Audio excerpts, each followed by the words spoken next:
Recording started. Okay. Welcome to another edition of Big O's Top 20 Countdown. This week, we're counting up the top 20 Shirley Caesar and Ashanti songs in honor of their birthday. Plus, we're talking to the legendary Rita Jones. But you guys, let's get into this countdown. The number 20 song is from the legendary Queen of Gospel, Shirley Caesar. This song is called How I Got Over It, and she taped this live at the Aretha Franklin funeral. I don't know why I like this version. We're going to play this anyway. Let's get into it. Number 20, How I Got Over It, Shirley Caesar on Big O's Top 20 Countdown. You guys, that was a number 19 song, Only You by Ashanti. And now we're talking to our guest, the legend, the woman, the very, very funny Rita Jones. Oh, how are you, Rita? Fine. I just get so concerned when people call me a legend. You just called everybody a legend. You said Shirley Caesar's a legend, and Ashanti's a legend. Oh, and then there's Retha Jones. People can be like, look at me. I'm like, she ain't no legend. What has she done? I've been around. I'm still hanging in there, and everybody keeps asking me, why did you leave? I'm like, why did we all leave? It was called the pandemic. Yes. People have forgotten that we were all down for 2 years. So they're like, I'm glad you're back. I didn't leave. In fact, just like y'all, I had shows canceled because of the pandemic. Yes. So no, I haven't left. I'm just coming into my own right now. I understand. Man, you've been doing this for a long time. What made you get into comedy? Yeah, it's been 30 years. Wow. Yeah, well, what happened was I went on tour with Beauty Shop, and I don't know if people remember back in the late 80s into the early 90s, Beauty Shop was the #1 Black stage play in America. Shelley Gary's Beauty Shop. We toured around the country, had the best radio ads. It was the funniest radio ads. So Shelley sold those tickets like hotcakes. And so I got to be on the tour, and it just so happened that I decided to read this lady's book, Judy Carter, who was on Oprah claiming she could make anybody a stand-up comedian. Mind you, I had dated a comedian once, which that didn't go well, but I kept going to the comedy clubs because of him. And that was the Comedy at Theater where I saw Robin Harris. I was one of those people that was going every week to see Robin Harris. I had loved stand-up comedy for years, never listened to albums and stuff, but we, just regular specials and stuff. Yes. But I never saw myself do stand-up comedy. I never saw myself doing any stand-up comedy. I read this lady's book, me and there was like 4 other people in the cast who wanted to be stand-up comedians. They'd already tried. They'd already been on stage and stuff. So that book went around for 2 years. That book made its way around. When I got it back, it was toe up. So when we were done with the play, I was looking at the back of the book, and I live in Los Angeles. So she said at the back of her book, acknowledgments and everything. Thank you, Oprah, for getting me out. And then she says, comedy classes are taught in Venice, California. I went, what? This lady teaches classes? What? So I called the phone number and everything. They said, yes, we're gonna start up in September. We have an introductory class in August. Would you like to sign up for that? I'm like, yeah, let me go to that intro class and see what this is about.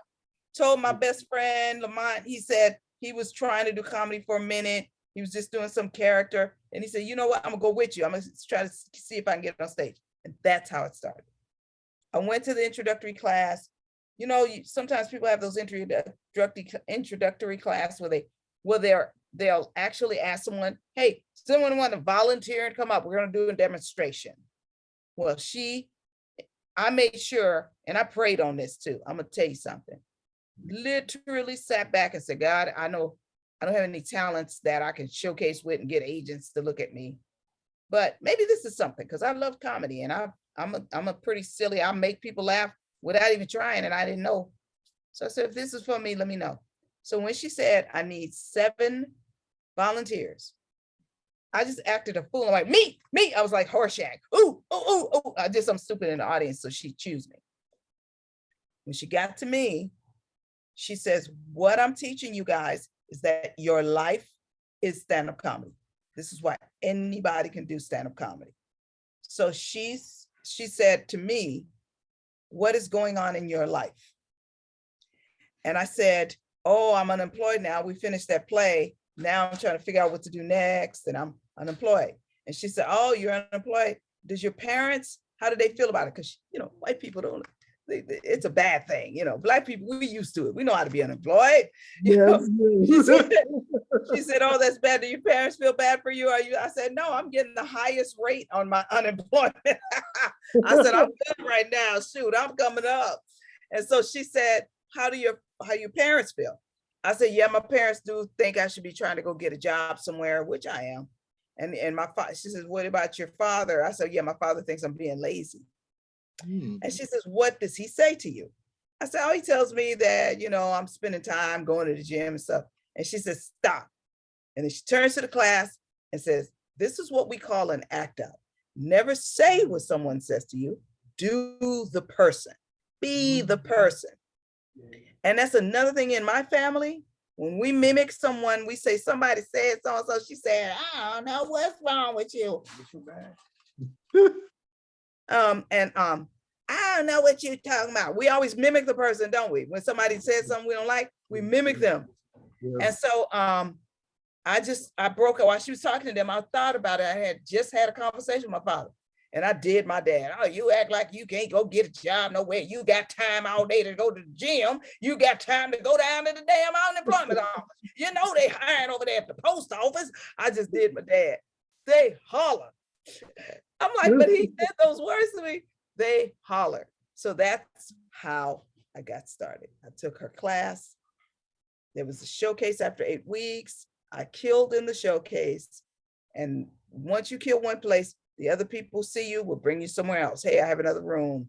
Well, there was a white club, and then I went to a black club, and about a couple of weeks later, I went to a Latino club.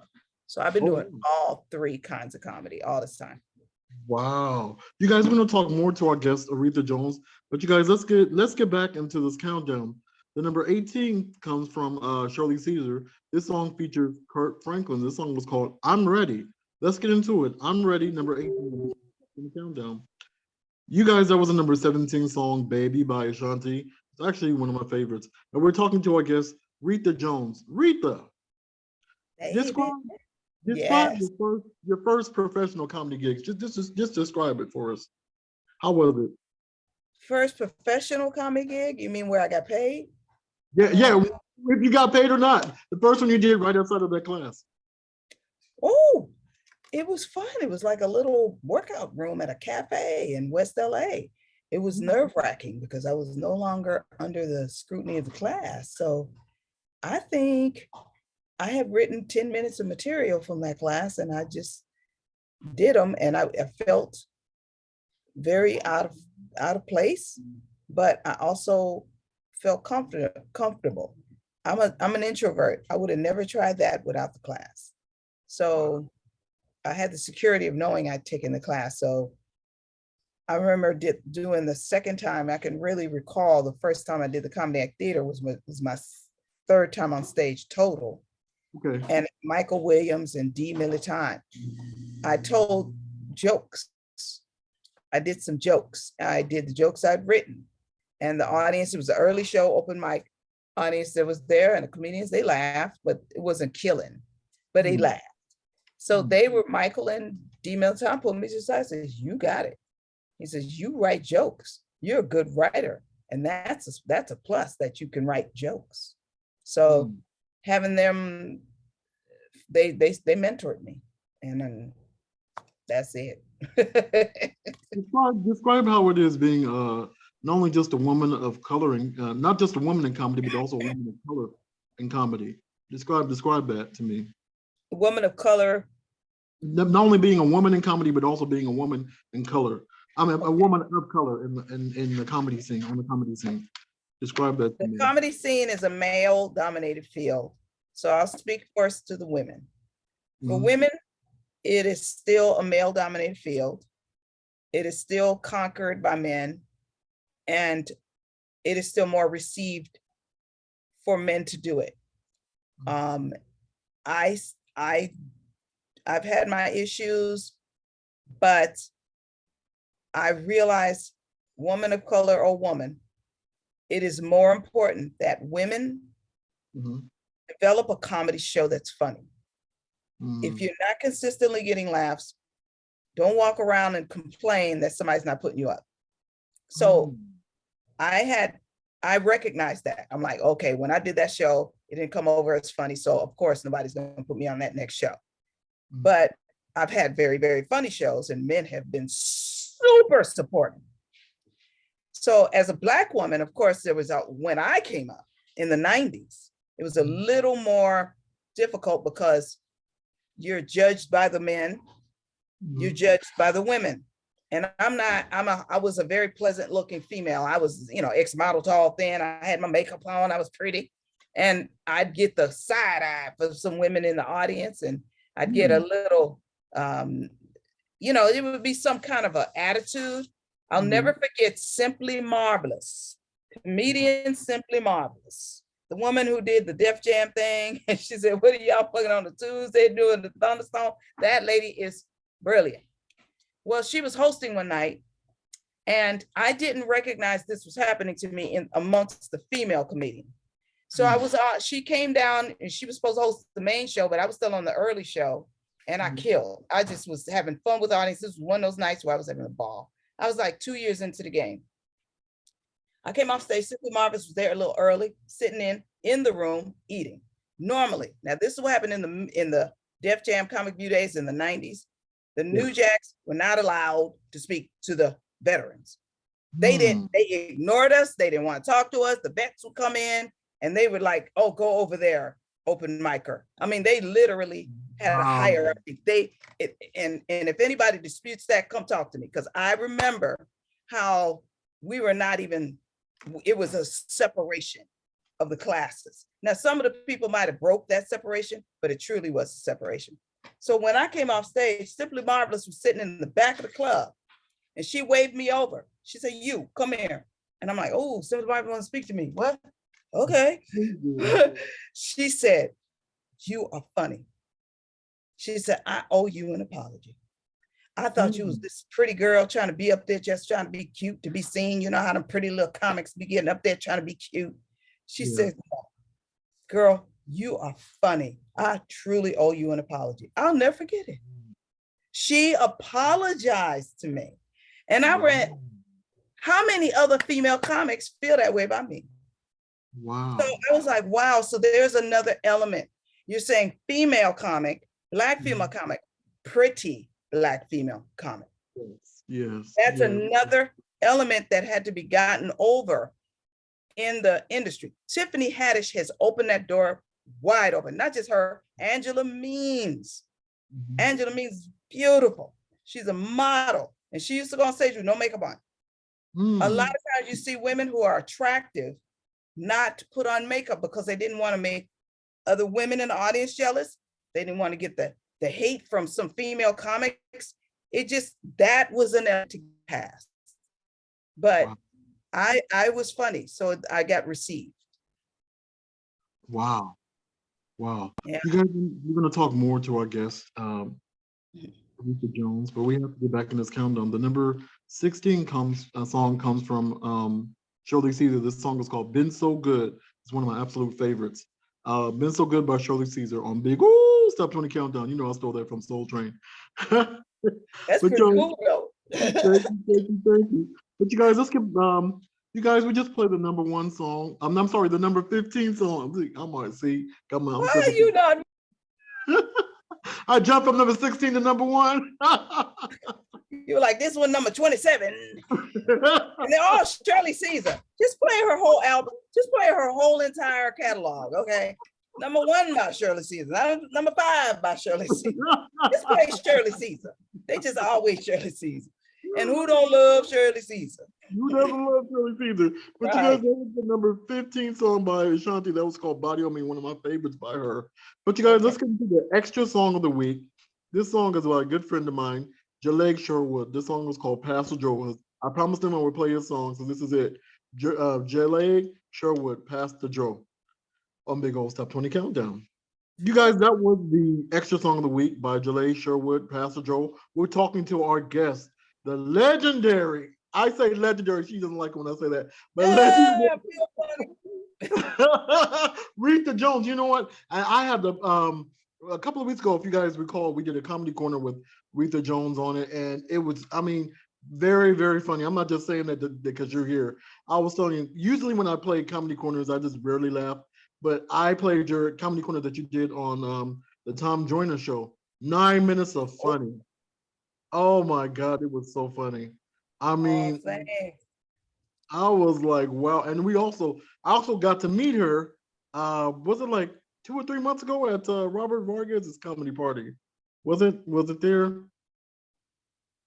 We were in downtown. I remember that. Oh We were in yeah, downtown. yes. Yeah, that Yeah. was wasn't that Garrett Morris? No, no. No, no, that was Robert Vargas's party, and you remember Abraham Bucci was there. I was there, and I sang my song, and I sang my song "Uplifted." We're in the comedy room. Yeah, Yes, that. Oh yes. Oh yeah, my God. Yeah, I yeah. didn't know what I was doing there. I think it was only 2 or 3 people in the audience. Right. It was so fun. It was fun, and I was trying to get people to come back in that little room. That thing was so cute. That was Mark. Mark Edwards is the one that just called me and says, "Can you come down here and do some comedy?" And Yeah, so I didn't understand what was really happening, but it yeah. was a lot of fun. It turned out to be fun. It really did Yeah. turn out to be fun. I got to meet you. I was like, wow. I really didn't realize how funny you were until I looked at your clips later on. I said, man, oh my God, she is a wow funny. And you also did some acting too. I saw you on 101. Yeah, I was on 101. That was an okay clip. I'm more proud of my show that I did on strong medicine. I did Okay. like 2 or 3 of those. I was a sort of a recurring, but it was just to be one of the women in her little circle. But Okay. yeah, I started out trying to be an actor. That's what I was doing on the beauty shop play, but I realized I'm not that good at acting. I'm Hmm. better now than I used to be, Okay. only because of the comedy. Okay. And I'm telling you the truth. So last night, now we're talking Mhm. about my life as a female comic. I Okay. felt like I felt like last night and this whole weekend. But last night I did chocolate Sundays at the Laugh Factory. First Okay. time in like since 5 or 6 years ago. I hadn't done Okay. that in years. And Wow. so I was there and all the comedians just show up and hang out and whatever. And they were coming to me left and right, giving me hugs, telling me, "Oh my God, Rita, it was so good to see you. You're so good," and blah, blah, blah. It was the reception I got, and most were men. Hmm. So that's another thing about being a female comic. If you're struggling, if you're still trying to build your show, I've heard the complaint from women throughout the years. How come these men ain't giving the women no love and whatever? I'm like, it's not that they don't give women love. It's that you have to be funny to them. Yeah. Once they think you're funny, they will start booking you because Melanie Camacho don't have a problem. Hope Hmm. Flood never had a problem. Angel Means never had a problem. AJ Sanders never had a problem. So on the fun, you have to talk to the fun chicks. So I worked on being funny. And last night I had so much fun on that stage, 2 shows, and them guys were just so nice to me. And that's what I feel like. I felt like what you said, legend. I feel like I'm an old cat in the game. That's what I am. Yeah. But You it know what? is it is one of those things that you just got to work on. And I'm trying to be better. And the To me, acting, I mhm. was going to say the comedy, just trying to free myself and get out of my head. Yeah. That's happening to me now. Oh And wow. Okay. I'm perfectly sure that once I get back into acting, Mhm. it's going to be a piece of cake because I'm no longer in my head anymore. I'm just letting comedy happen to me. And Okay. to the point where I can't even stick to my set list because I'll think of something else funny and just go with that. Yeah, yeah, yeah. Wow, that is so cool. But you guys, we're gonna talk more to our guest, Aretha. Um, let's get to the number 14 song. He's All Over Me by Shirley Caesar with Whitney Houston. That was from the Preacher's Wife soundtrack. Let's get into it. You guys, we did a 3 in a row. We did number 14 was He's All Over Me with Whitney Houston. Break Up to Make Up, the remix by Ashanti. And number 12 is Nicodemus, Shirley Caesar. This is wow. This is if you, in case you're wondering, we're doing a special countdown because this is their birthday, so I'm doing it. And also talking to our guest Rita Jones. Sorry. Don't worry, Rita. We're going to get into one of your your comedies from Stars, from the Stars Network. Tell us about this particular comedy set that you did. Okay, I wouldn't play that if you're playing to a gospel crowd because it's not clean. The clean one is Tom Joyner. Okay, but, let's go back to the Tom Joyner one. Yeah, the Stars one is not clean. Okay, okay. I struggle with the clean. Don't do that one there. Don't do that one. That one they wanted us to be as raw as we wanted to be. So no, because this is actually a mixed countdown. We're playing Shirley Caesar and Ashanti, so we can play that one. Yeah, okay, but I'm cussing and stuff. You better be careful. You lose your listeners. And they'll be like, how you playing that old cuss and stuff after you playing Shirley Caesar? You know that ain't gospel. Why are you playing that old devil comedy? Girl up here cussing. Then you're gonna play Shirley Caesar. You gotta make this stuff match, okay? You make it match. Play the Tom Joyner. All right, let's play the Tom Joyner one.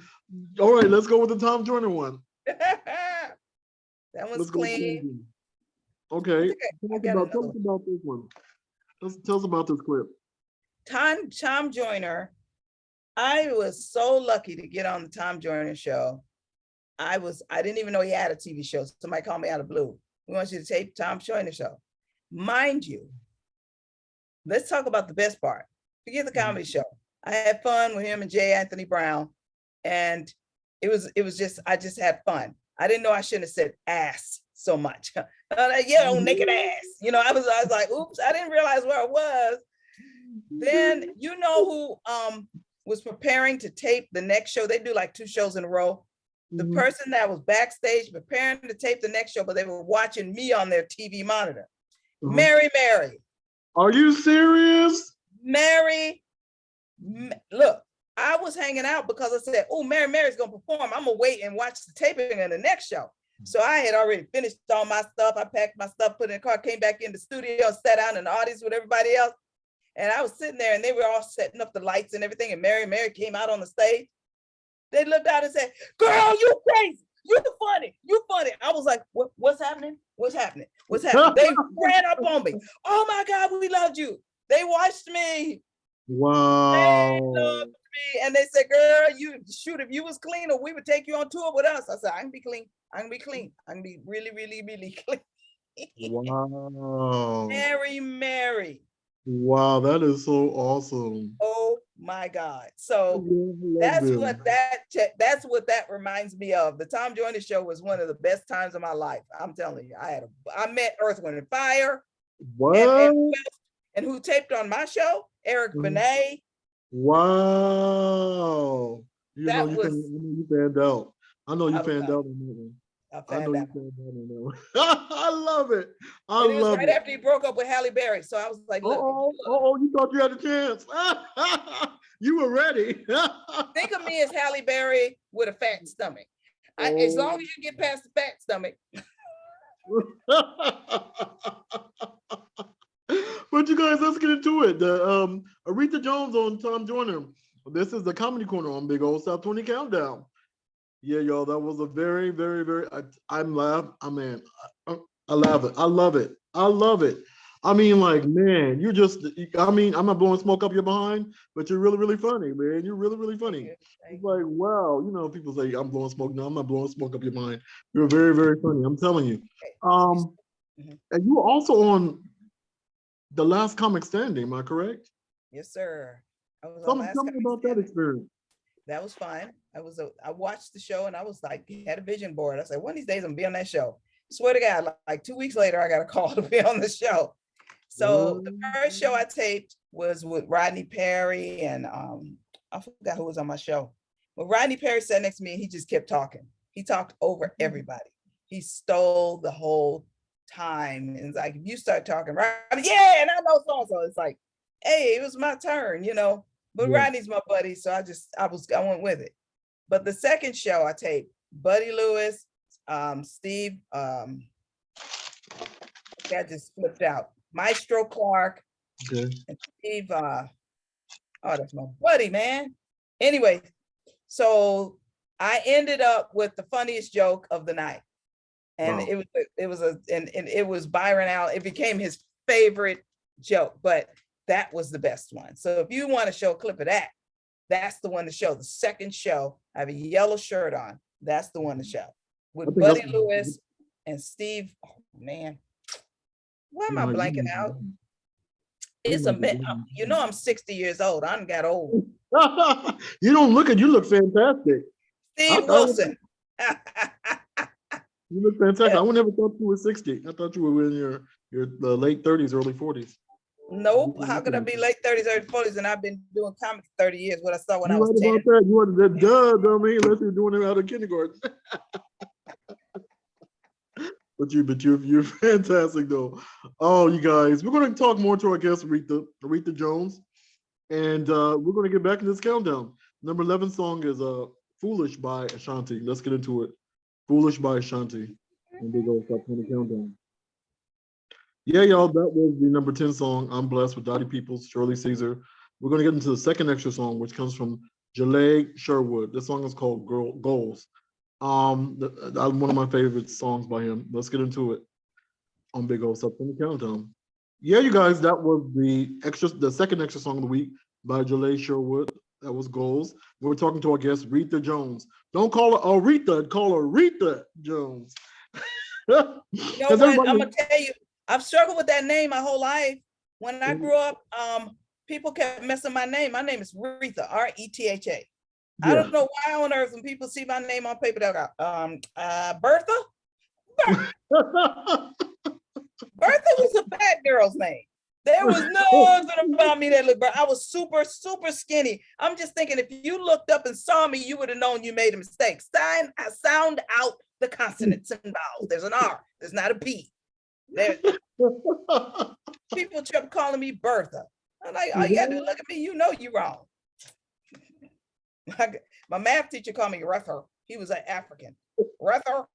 Retha, come over here, Retha. Get over there, Retha. Get over there, Retha. I need you to sit down, Retha. His name is Mr. Uma. Rita, you've been in the game for a long time. What advice would you give to someone who would like to do stand-up comedy like you have done? Well, I was just doing that last night. I had some young ladies. We were all talking. A young lady that just did it 6 months. And I told her, I said, well, I'll come out and mentor you for 5 minutes.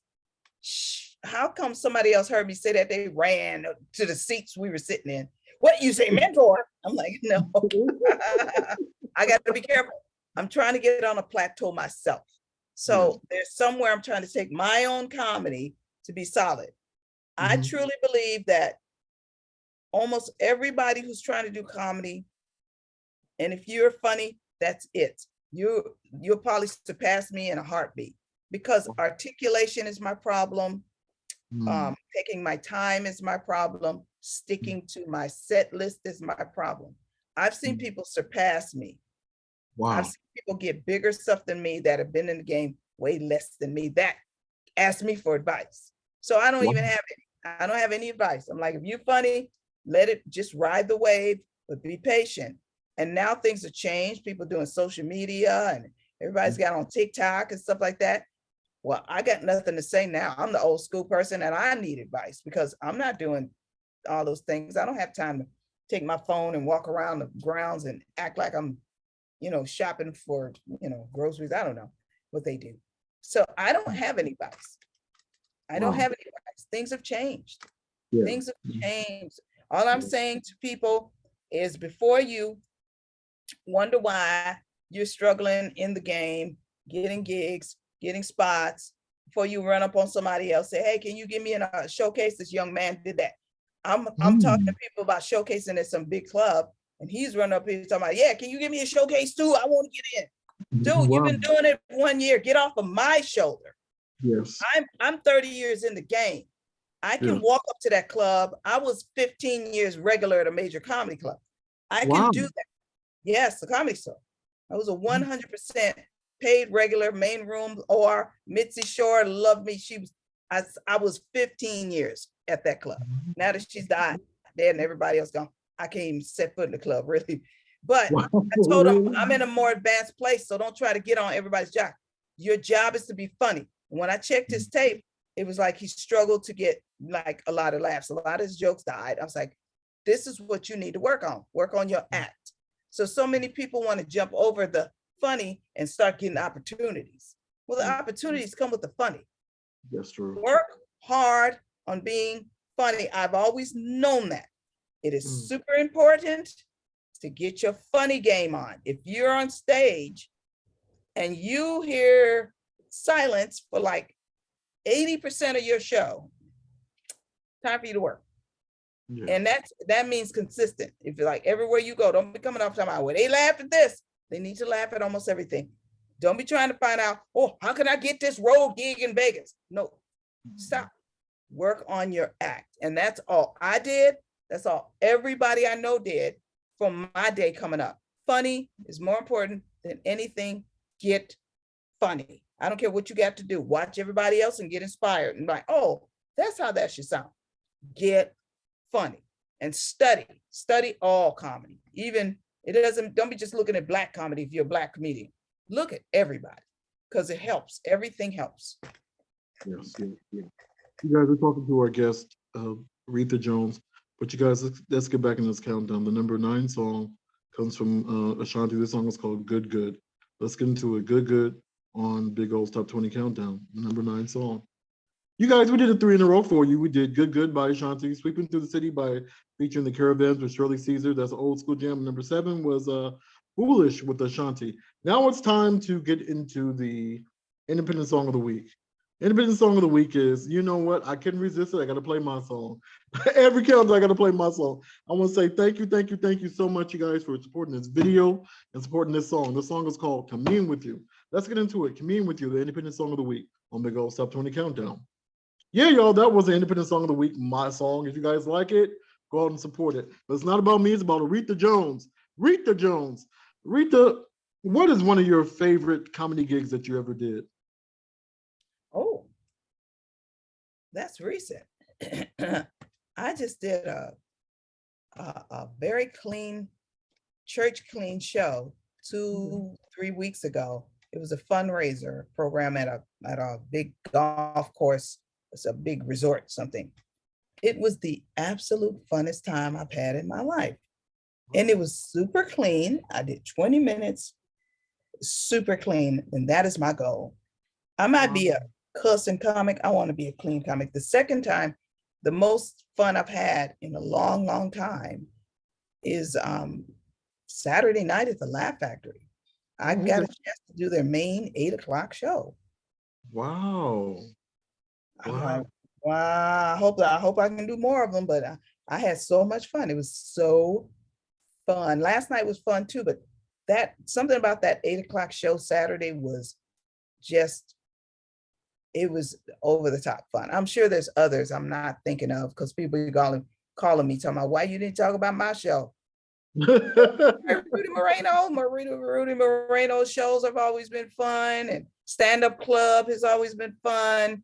The Chateau, Comedy Chateau in North Hollywood has always been, I had a ball there Thursday night. I just had a ball. And it's just because I'm not in my head. So now all these shows are starting to become fun.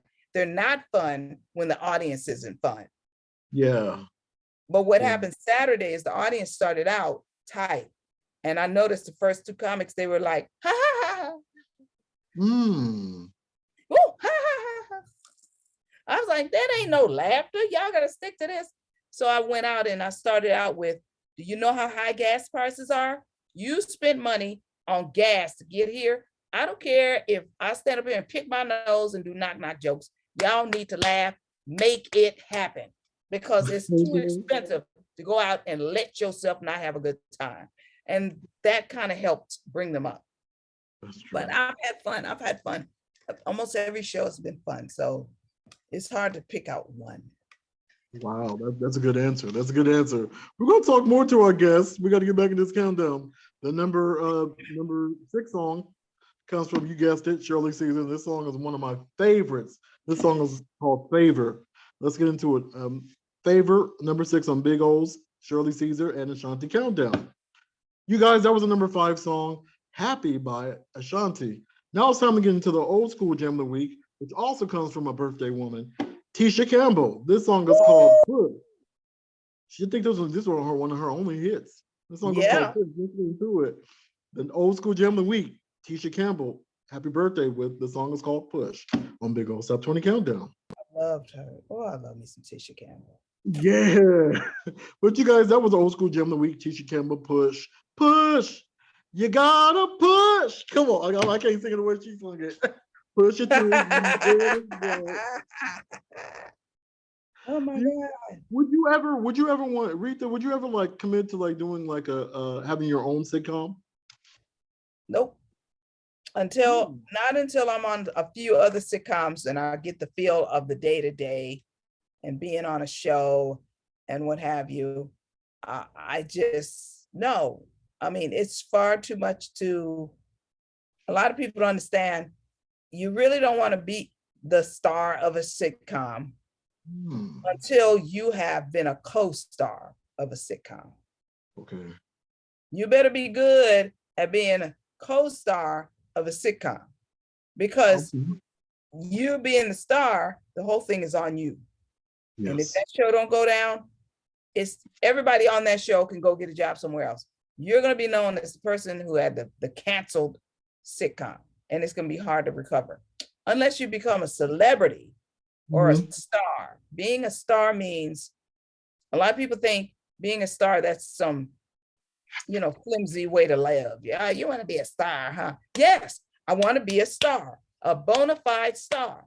Do you know what stars do? Stars get invited to be in stuff. Stars get an audience following. Stars are recognizable. They have a name, they have a brand, and then you can write your own ticket. Looking at Tiffany Haddish, she's a brand.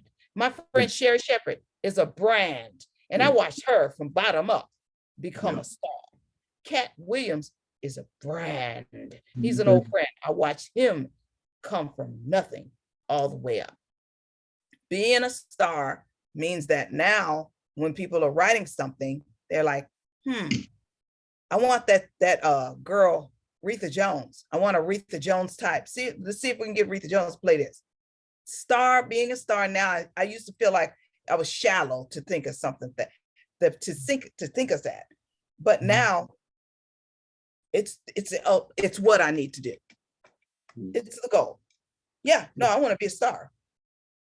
I want to be a full-on bona fide star with positive feedback. I want positive energy and positive love, not a negative star because I shot somebody or you I'm with a celebrity and I got slapped. Now I'm that person that's so slapped. No, I want to be a star based on my talent. That's awesome. That's awesome. Retha, do you have any shows coming up, or do you want to tell everybody about your shows? Yeah, I sure do. Sorry, everybody. I'm sitting back on a couple of pillows and a heating pad. I have a spinal stenosis, and last night I was on my back. I was on my feet for so long. Wow. It would have been good. It would have been great if we did this last week. Unfortunately, we couldn't. I was working because I could have posted. I could have let everybody know about the shows I did Thursday, Friday, Saturday, and Sunday. So the next show I'm doing is going to be in Long Beach at this place called Boomer's Cocktails. If everybody follows me on Instagram and Facebook, my name is Ms. Retha. What is it? Oh, Ms. Retha J. Dang, I forgot my name. See, I told you that's a C. Ms. Retha J. Ms. Retha J. At Instagram and Facebook. Okay. I'm always posting. Okay. You guys want to talk more to our guest, Rita Jones. But let's get back in this countdown. The number 4 song is called What Joy, one of my favorites by Shirley Caesar. Let's get into it. What Joy on Big Old Top 20 Countdown. Yeah, you guys, you did 3 in a row for you. We did number 4 was called What Joy by Shirley Caesar with Bobby Jones. Number 3 was Rejoice with Shirley Caesar. And number 2 was Rock With You, All Baby, one of my favorites. Awesome. Now it's time to get into the number 1 song. And this song is dedicated to my uncle who passed away last month, and also to my cousin who passed away last month. And I played this before, and this is still my number 1. Let's get into it. Heaven by the awesome Shirley Caesar on Big Ooh Top 20 Countdown, baby. Shirley Caesar and Shanti edition. Yeah, you guys, that was the number 1 song. We're talking to our guest, Retha Jones. Retha, tell everybody how they can reach you. You already said it before, but say it again to the people who have. You can find me you can find me on Instagram and Facebook, same name, Ms. Retha J, MSRETHA J. So that's it. I don't have a website. I let that go. Oh wow. I have video on YouTube if you want to go check out some clips, but I have, it's both clean and not clean, so be careful. You've been warned, you all. You've been warned. I want to say thank you to our guest, Retha Jones. Thank you so much for showing up. I want to say thank you to all the radio stations that carry us. The Block FM. We have a new radio station that we're going to start picking up, Smoosh Radio. We have Spotify, Apple Music. Everybody who's picking up the show and who's listening to the show around the world, I want to say thank you. We made it to the 7th season. I think this is the 236 show. I think 37, 36. I can't even keep count. But I want to say thank you for supporting me for 7 seasons. And if you all want to reach me, you can reach me at www.linktree.com/OLUSHEYI.banjo. And you can also find a link to this show and my other past shows. And the thought for the week: keep going higher until you reach your goal. And the gospel song of the week. Recently, we lost a very good gospel artist by the name of Keith Wonderboy Johnson. And I'm gonna play his song. This song is called Going Where Jesus Is. May God bless you and God keep you until we meet again. And that is the episode. Let me turn off the recording. Stop it. Let me stop it. Go. It's hard for me to stop. Yeah, stopped it.